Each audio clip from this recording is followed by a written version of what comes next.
Hello guys, welcome back to the Man Cave and welcome back to Bareham Engines.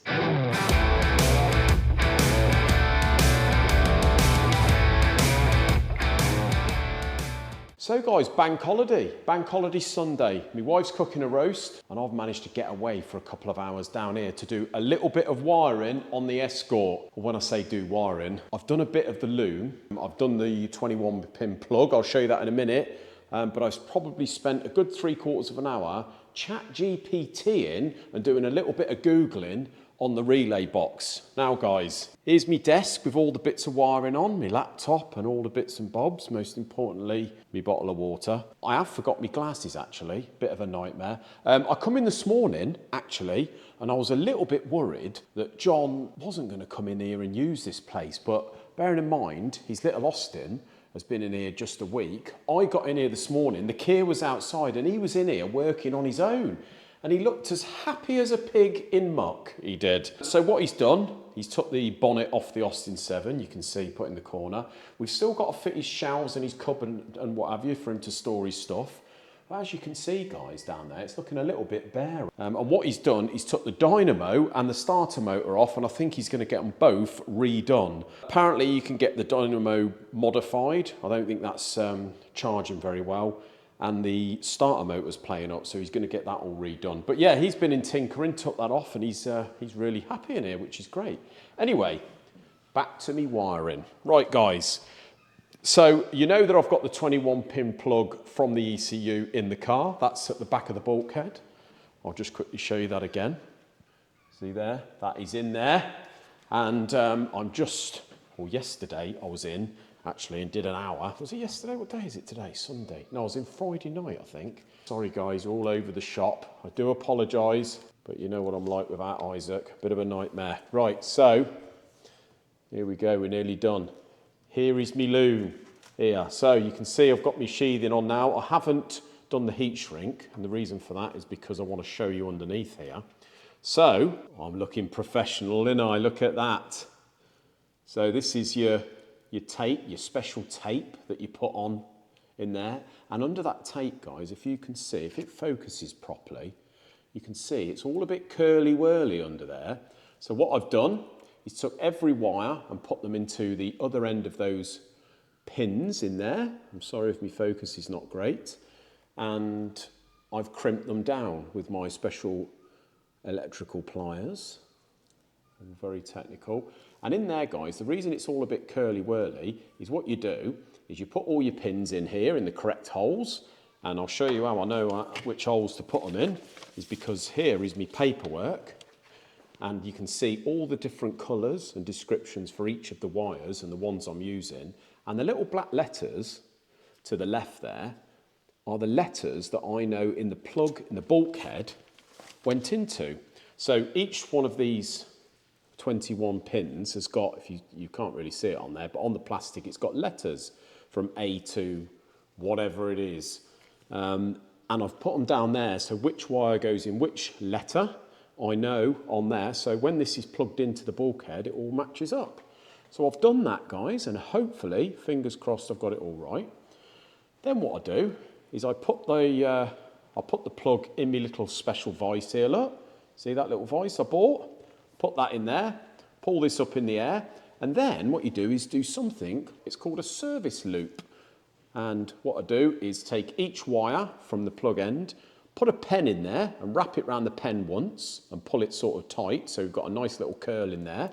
And then once you've done all of the 21, you put some tape around it, look, and it looks like that. What they are called is a service loop. And the reason for it is if the thing ever gets, if this bunch of wires ever gets pulled, so you pull the plug out like that or it moves around, it's not actually putting any tension on the wire going in the plug. So you're not going to pull a wire out. It's just going to pull on the, in theory, pull on the loop. And that's why they call it a service loop, apparently.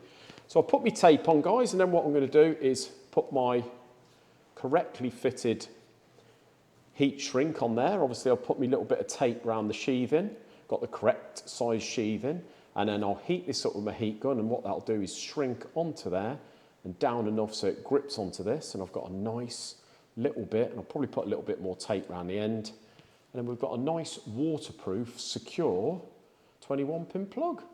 Now what I'm going to do, guys, is go from here.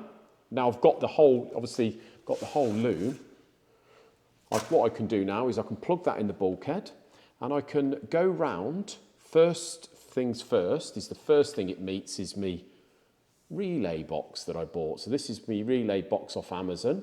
You can see it's got 6 relays. I only need 3, so this is overkill, but you never know what we might need to put in there. Might need a 4th one, but it comes pre-wired, which is absolutely fantastic. So you can see we've got each bunch of 3 wires, triggers and what have you, all colour-coded to each, and it's labelled, look, each of the relays. And each relay has a fuse. So the fuses go from 5 amp to 30 amp, up in 5s, and each one, so I've wrote on here, looked on the back, look, took the cover off the bottom, you can see all the wires there, so I can see where all these wires go, which relay and which fuse, and I've labelled it on each of the fuses. So we've got, on the relays, so I've got number 1 relay here is 20 amp fuse. I know that is pre-wired into there, so if I need to use a circuit that needs a, say, 5 amp fuse, I can have a look which relay that works off a 5 amp, and that's relay 2, so I would use relay 2 for that, and we know that goes through the 5 amp fuse. So I'm just actually learning how to do this, guys, and then because this sits in the bulkhead there and this is mounted on the inner wing inside the bonnet, I know that whereabouts this needs to be spliced into the loom, so I need to pull some wires out of there, and I need to join them into here, and that's the first thing I'm going to do. And then what I shall do once I've done all that, guys, I'm going to carry on, and then I can splice into this and pull the wires out, put some heat shrink in there, do it all properly to wherever I need to go. So I'm going to do a sub loom for the injectors, sub loom for the coil, etc. And hopefully we can take up all these and put them in the necessary places. And I've got to do all this before we get the BMW back. So thoroughly enjoy myself, guys. I think I've done a good job. You can put a comment down in the comments down below and tell me what you think of my job. Not that I've finished it yet, but I think it's looking pretty good. So there we go, guys. Right, just want to show you something a little bit different in the man cave.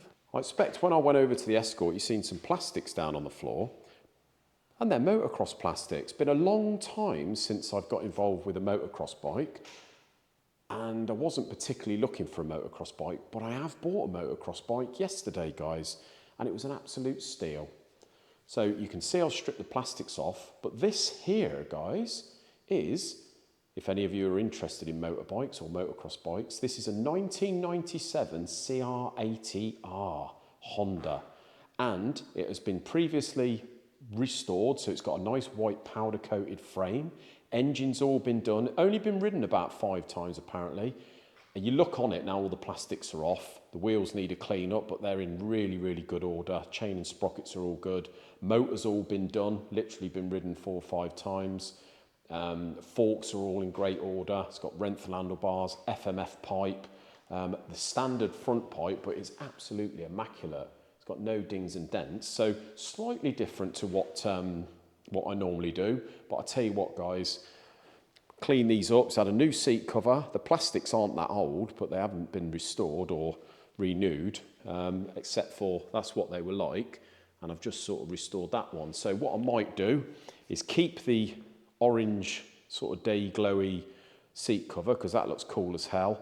I'm going to get some original shroud graphics, and I'm going to get all white plastics, and that is going to look lovely jubbly. Now Teddy, one of my mates, young Teddy, he buys and sells bikes. He gets Sarons and all that sort of stuff, and he's really good at haggling. And this thing was up for 1,650 quid, and he's knocked the guy down to 1,150 for me. So I've had it. I'm going to do it all up a little bit, maybe ride it around. It's a big wheel 80. Always wanted an 80. I've had a good few 125s, but might just take it around the field a few times, then sell it on, probably make a few quid.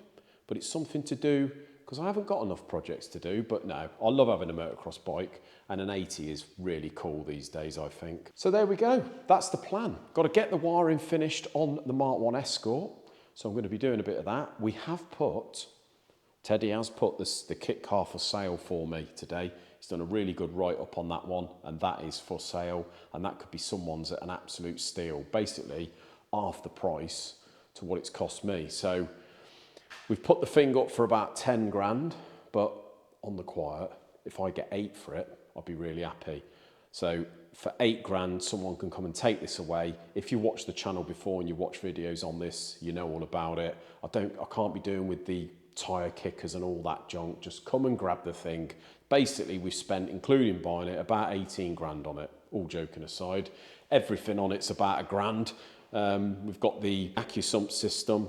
Obviously, the digital dash was a grand. The centre console there was a grand. Everything's a blooming grand. We put the engine in it. It's got 178 horsepower, fuel-injected Blackbird motor.